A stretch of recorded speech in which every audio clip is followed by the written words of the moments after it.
and take it away.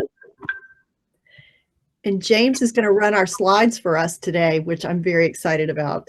Wonderful. All right, there we go. Can you guys see the slides? We can. Thanks, James. Okay. Welcome, Laverne and Jasmine. Good to see you guys. Thank you. Good to be here. So welcome to today. And folks, I can't tell you, with everything that's going on in our world here in Central Virginia and the Mid-Atlantic, boy, what timely topics to talk about preparedness. So we want to welcome you to Prepare. We want to help you weather any storm, metaphorically and literally speaking. Yeah, absolutely. It's a lot of different things that are going on. And we talked through the last presentation about your business landscape and the things that can impact your business.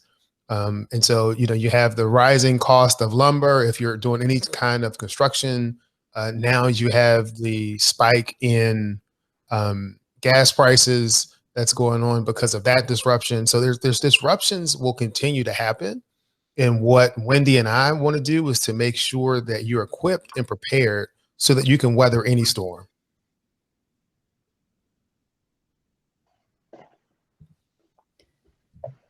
You've heard a little bit about us from Courtney. And I guess the only other thing that I want to add is that I've had the privilege in the last few years to work with small business owners, some of who want to sell their business at some point and some who just want to get what they consider a healthy lifestyle business going. Either way is great. But what James and I want to help you think through today is, what are the steps that you could take today to prepare your business as well as your personal life for whatever happens. And James, anything you want to add to your introduction? No, I mean, the biggest thing for me is, I'm here to help you succeed both in business and in life. You'll hear Wendy and I talk about this integration between you as a business owner and you as an individual, because anything that affects your business is going to affect you personally. Anything that affects you on the personal side, that's going to show up in your business. And so we're really here to make sure that we're able to equip and address those issues that you see on both sides of that coin. We also want to introduce you to a few new terms today. So James, shall we show them all the continuum of events that we think could happen by going to the next slide? Mm-hmm. So you see here, we've already had experienced, of course, the pandemic, and many of us here in the Mid-Atlantic do experience different weather events, whether it's ice or heavy snow or at times hurricanes. We all have some experience with loss, right, or injury in some sort. And sometimes that loss or that injury happens to not only the owner of the business or a key performer within the business, certainly economic crises and then war. The term I'd like to introduce you to is a term that was developed by the military back in the late 90s when they were considering what was the new millennium going to be like. And they came up with the term VUCA. And that means volatile, uncertain, complex, and ambiguous. And goodness knows, aren't we in the middle of the last 18 months of a VUCA world? And James made the point earlier about how we want to help you prepare. Well, we feel like if you can just put some basic plans in place, which we're going to call business continuity plans, we feel like you and your business will have higher performance during the crisis. You'll have a faster pace going through the crisis into the transition stage and then into the recovery phase. We also feel like you'll have a higher impact, not only within your organization, but again, within your families and within your communities, and a higher return on investment. The time that you put into planning now allows you to reap the benefits of putting in that time, that energy, and giving that attention. So we feel like in this VUCA world, any steps and plans that you come up with puts you farther ahead in your business and your personal life. James, what would you like to add to that? Yeah, absolutely. It just helps to speed your recovery. This is the time when you're sharpening your axe, right? So now we're in the middle of all of these different crises. So, you have to work and push through. But when you get to a lull, when this is over, when we're on the other side of the pandemic, the issue that's impacting the lumber prices or gas prices or your supply chain, then it really is not the time to let up. It's the time to start really thinking more and more about these plans, about these disaster plans, about these business continuity plans, because those plans will help you weather the next storm. It'll help you get through this one if you're starting now, but it'll absolutely help you weather that next storm. We want to be here. We want to be able to help you. We want to be able to equip you to weather that storm. So now we'd love for you, if you're in a position to put in the chat box, what's a scenario that's likely to impact you and your business? And then what would be the biggest impact of that particular crisis? So yeah, choose one. Yeah. Think through it and choose one scenario. Yes, we're asking you to be interactive. We want you to use the chat box and think of just one scenario that you can use in developing a continuity plan. We talk about this integration, right? So integrate the scenario plans or your continuity plans for both your business and your personal life. You really want to be able to assess what the impact on that event will be on both. And the last time we talked about the use of a personal compass. You can use that compass to help you navigate this scenario, but you'll continue to check to make sure that the direction that you're moving in, the plans that you have, the things that you are doing are in alignment with your vision, your mission, your values, and your purpose. I don't see anything in the chat box. Maybe they have it all together. Okay, the housing market. Oh, yeah. Tiara, that's a great point. So Tiara, as you guys may see, said if the housing market were to crash, it would greatly affect her business. She conducts real estate transaction closings, which is a great point. Yeah, that would be really difficult. Yep. And your business is going gangbusters right now, but of course there is also a shortage of properties on the market. So the supply doesn't meet the demand. Thanks for sharing that, Tiara. Anyone else?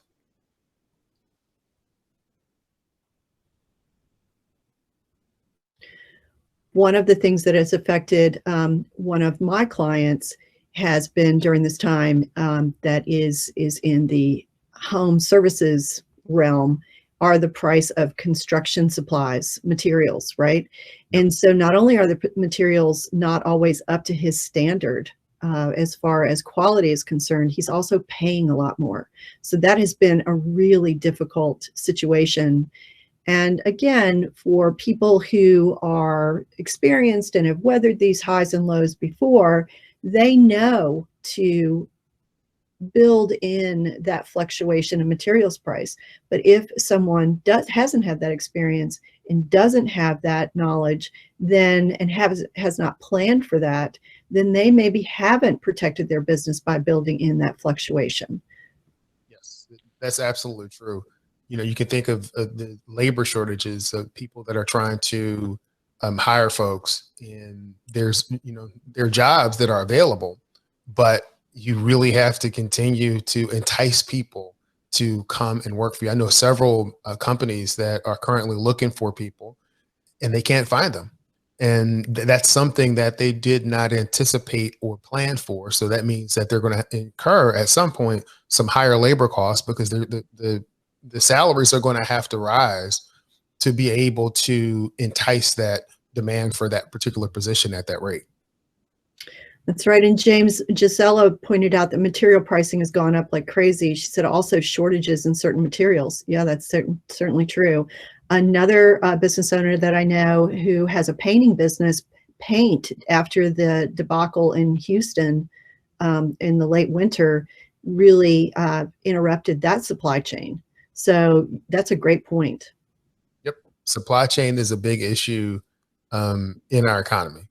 Absolutely is a big issue.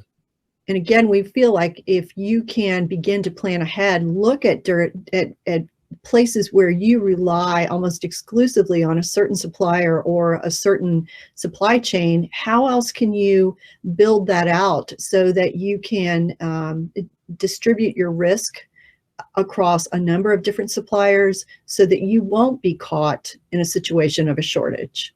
Yep. So, when we start to look at what's your plan, and I think Wendy mentioned this earlier, like very few small businesses have done any type of scenario planning. This is not a knock on the small businesses, but you're an owner, you started your business, you are getting your revenue, you're moving forward and doing exactly what you need to do. But as you start thinking about sustained growth and sustaining your growth to continue to move beyond where you are, there is room for this scenario planning and business continuity.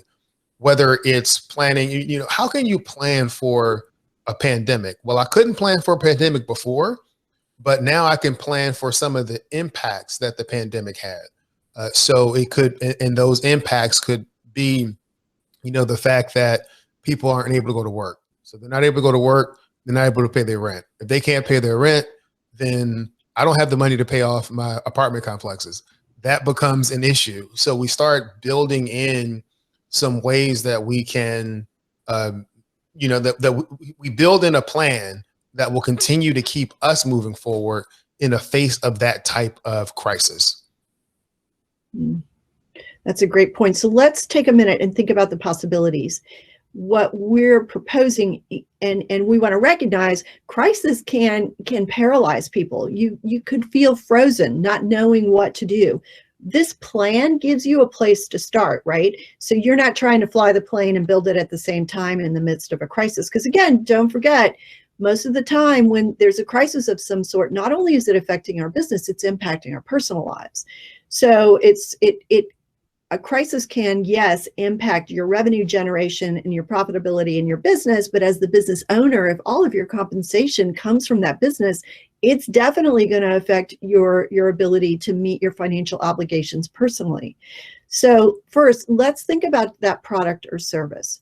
Will your products and services still be available? Will you increase inventory prior to the event?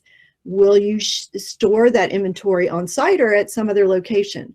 So for example, during this gas shortage or cyberware attack that we experienced in the Colonial Pipeline last week, what I know from a friend who worked from BP is that Colonial Pipeline, we can pull up the maps. We can pull up the maps for the Colonial Pipeline and the Plantation Pipeline, and we can see where they converge, where they are parallel, where we could go. Those of us here in Central Virginia would need to go west.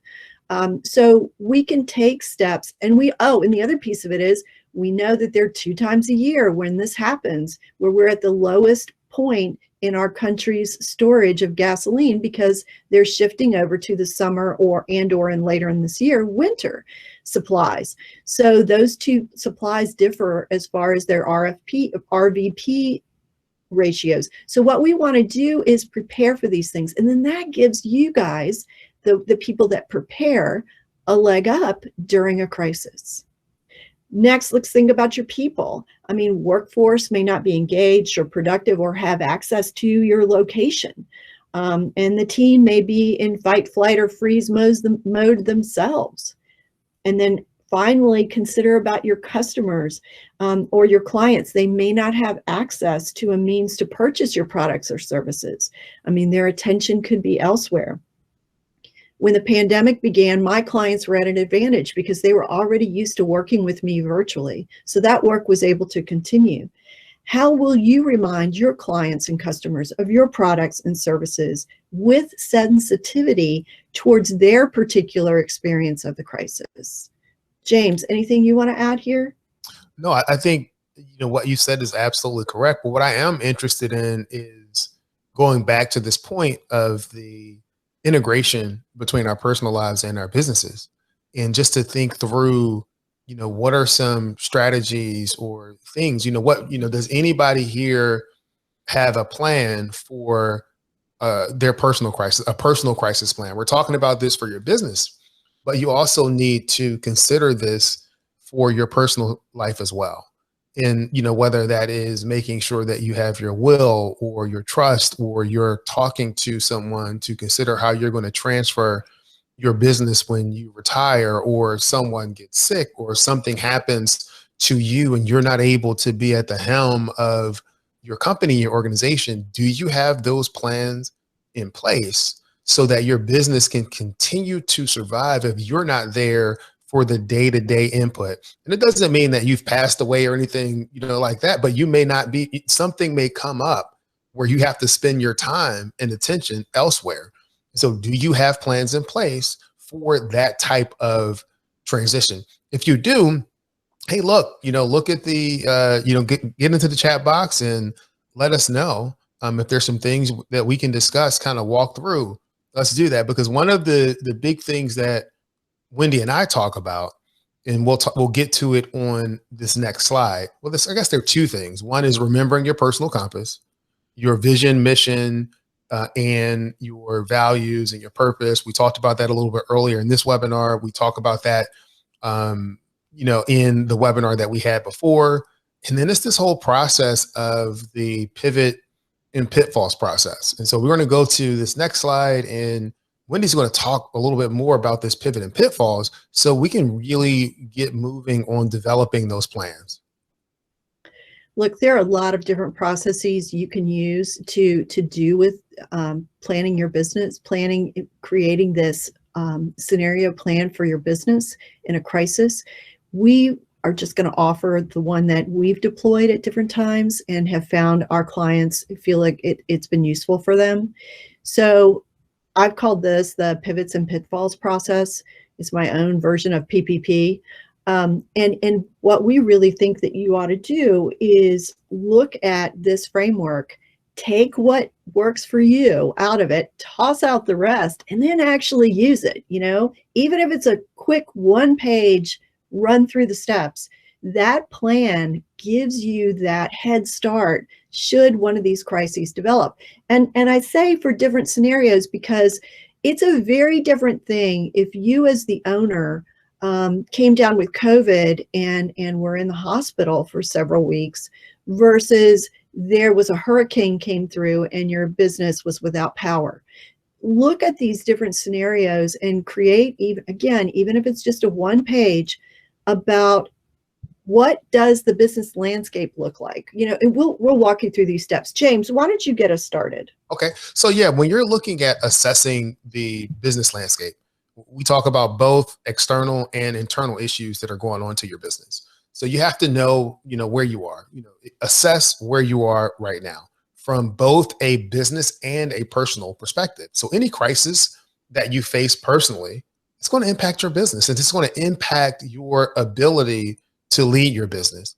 And so if you think about this compass that we keep mentioning, you're looking at your vision and your values and your mission and your purpose and your goals, and you're assessing that. Where are you? Because assessing that business landscape will determine where you are. And as you look to where you need to go, at least you know where you're starting from. Wendy? Yeah, and then I'd really like for you to look for opportunities to pivot. During the pandemic, I had several clients who were able to pivot successfully because they already knew where in the business were vulnerabilities.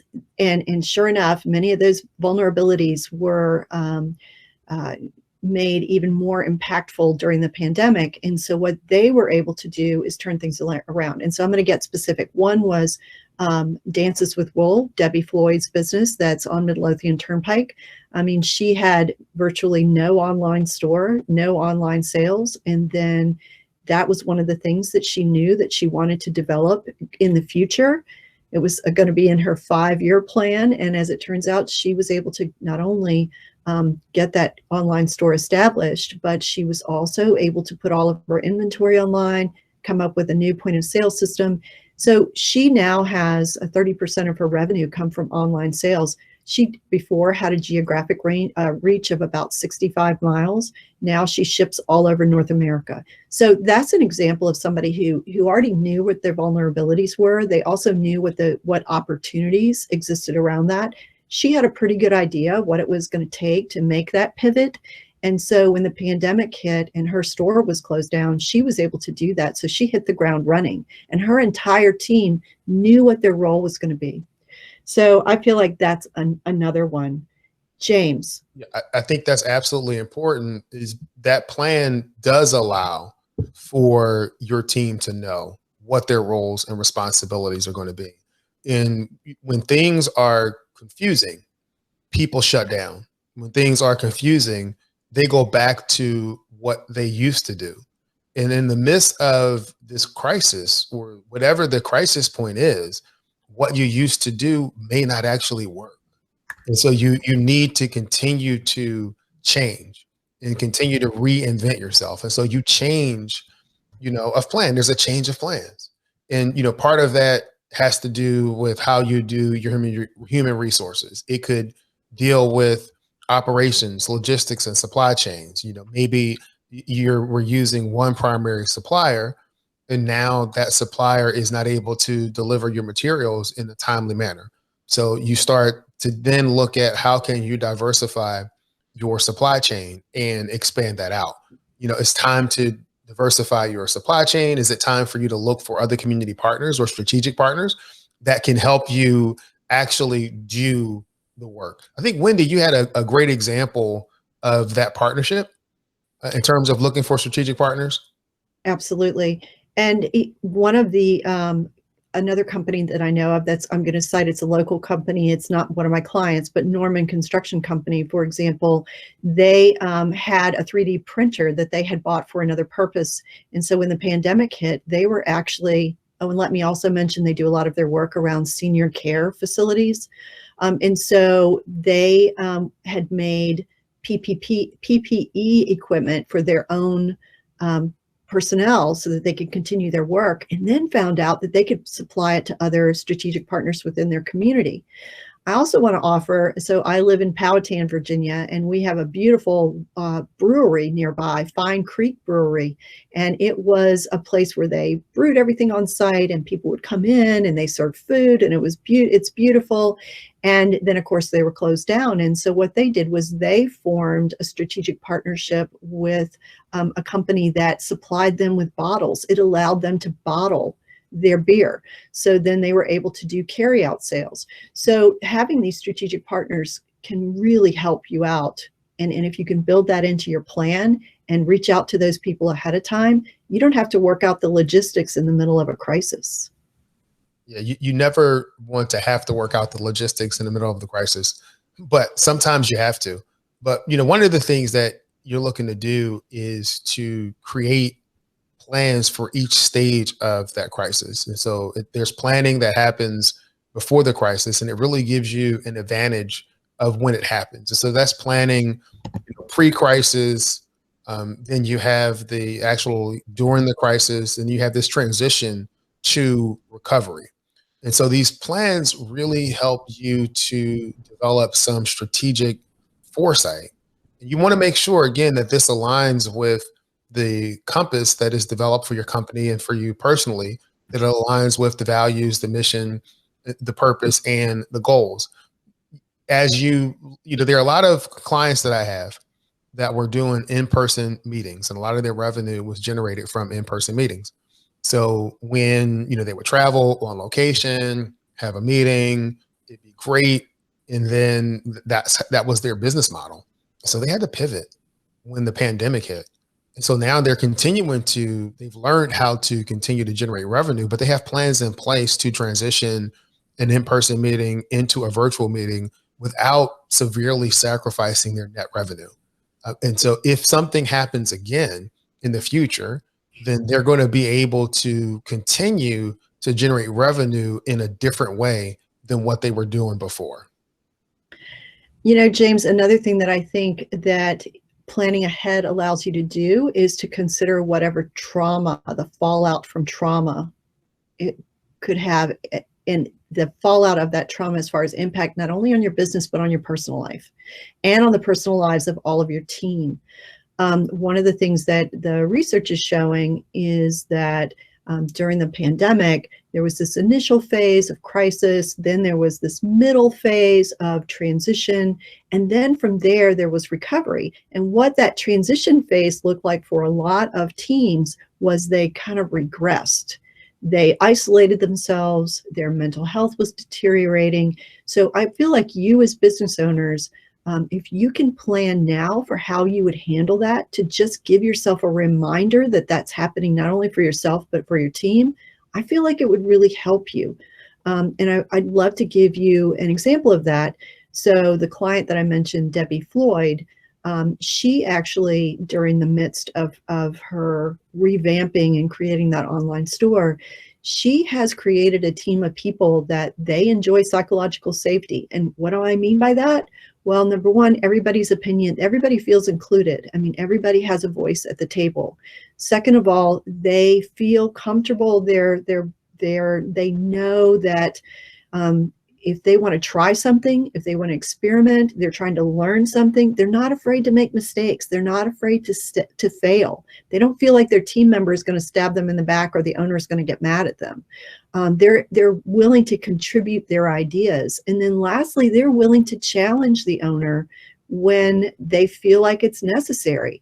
And so as a result, that whole team pulled together, and now they have created opportunities for growth. They're through the crisis transition, obviously. They're well into recovery and have created additional opportunities for growth. So that's why I feel like going ahead and putting a plan like this in place, where you're considering how to maintain your own personal mental health, but also contribute to the mental health and well-being of your team, can really help the profitability of your business, even in the midst of crisis. Yep. I think it really does provide that peace of mind, and it helps your team be better prepared for the future. They feel like they're part of things moving forward.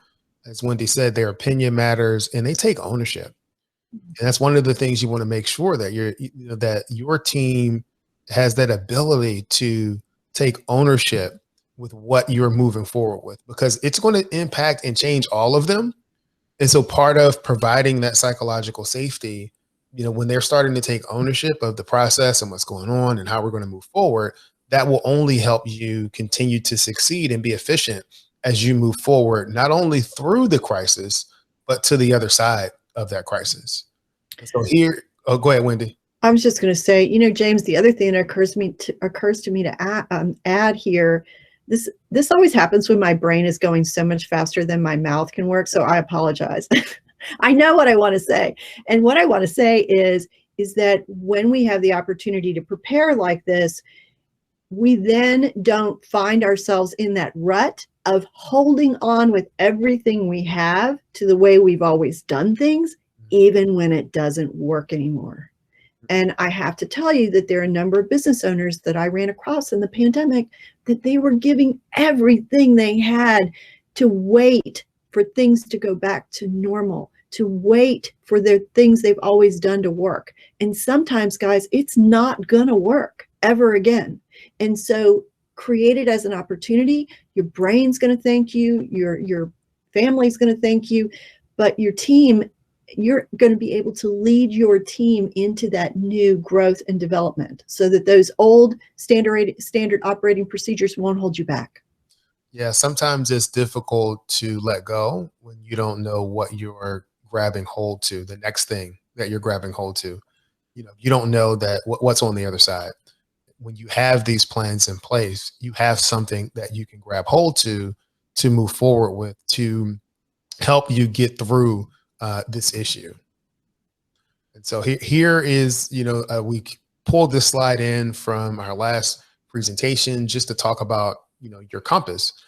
Most times the worst of situations can become a compass to the best of situations. And this is really when you start to navigate through your values, mission, and purpose, you navigate through the crisis.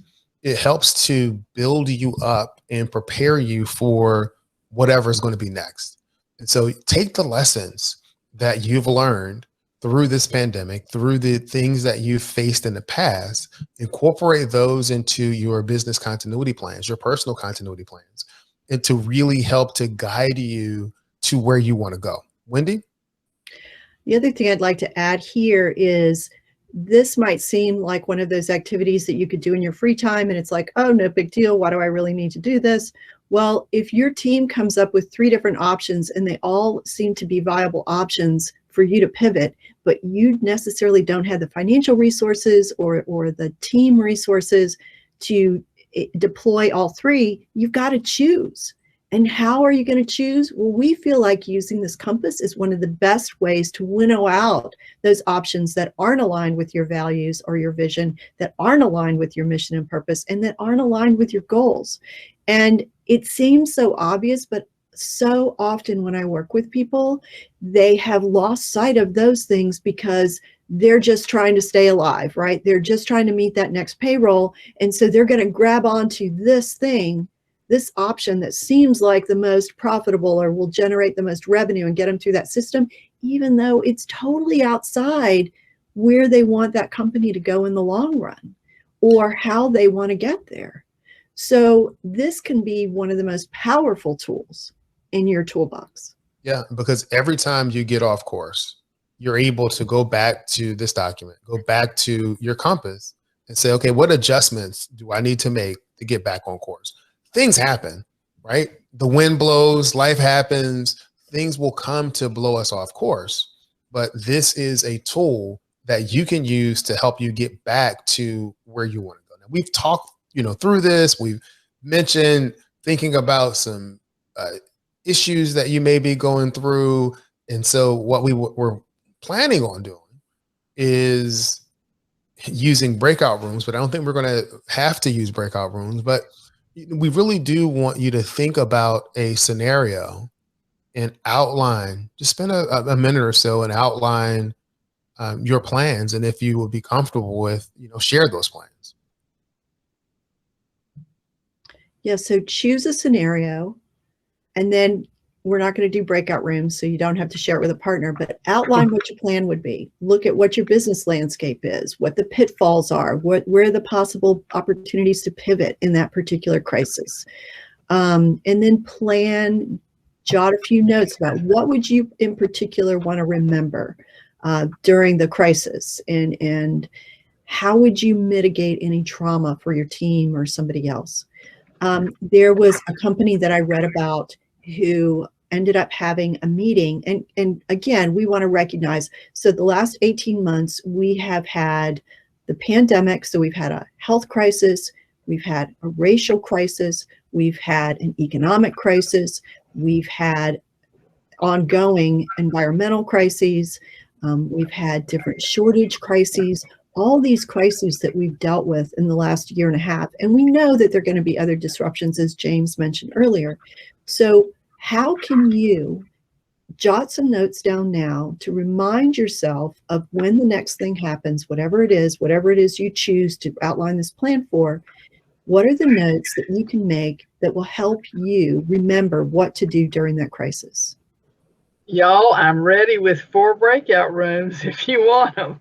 I've got everybody placed in. We've got 8 people. So, okay. Do you want to do it? Yeah, why not? Why not try it, Courtney? Okay, all right. Go for it. Okay. I have just randomly assigned 2 people to each breakout room, and Wendy, you tell them how to interact, if you will. That sounds good. So choose a scenario, do an outline of your plan, and then share it with your partner. And then we'd love to know how that process was for you when you come back. So we're going to give you 10 minutes. So enjoy. Okay, here we go.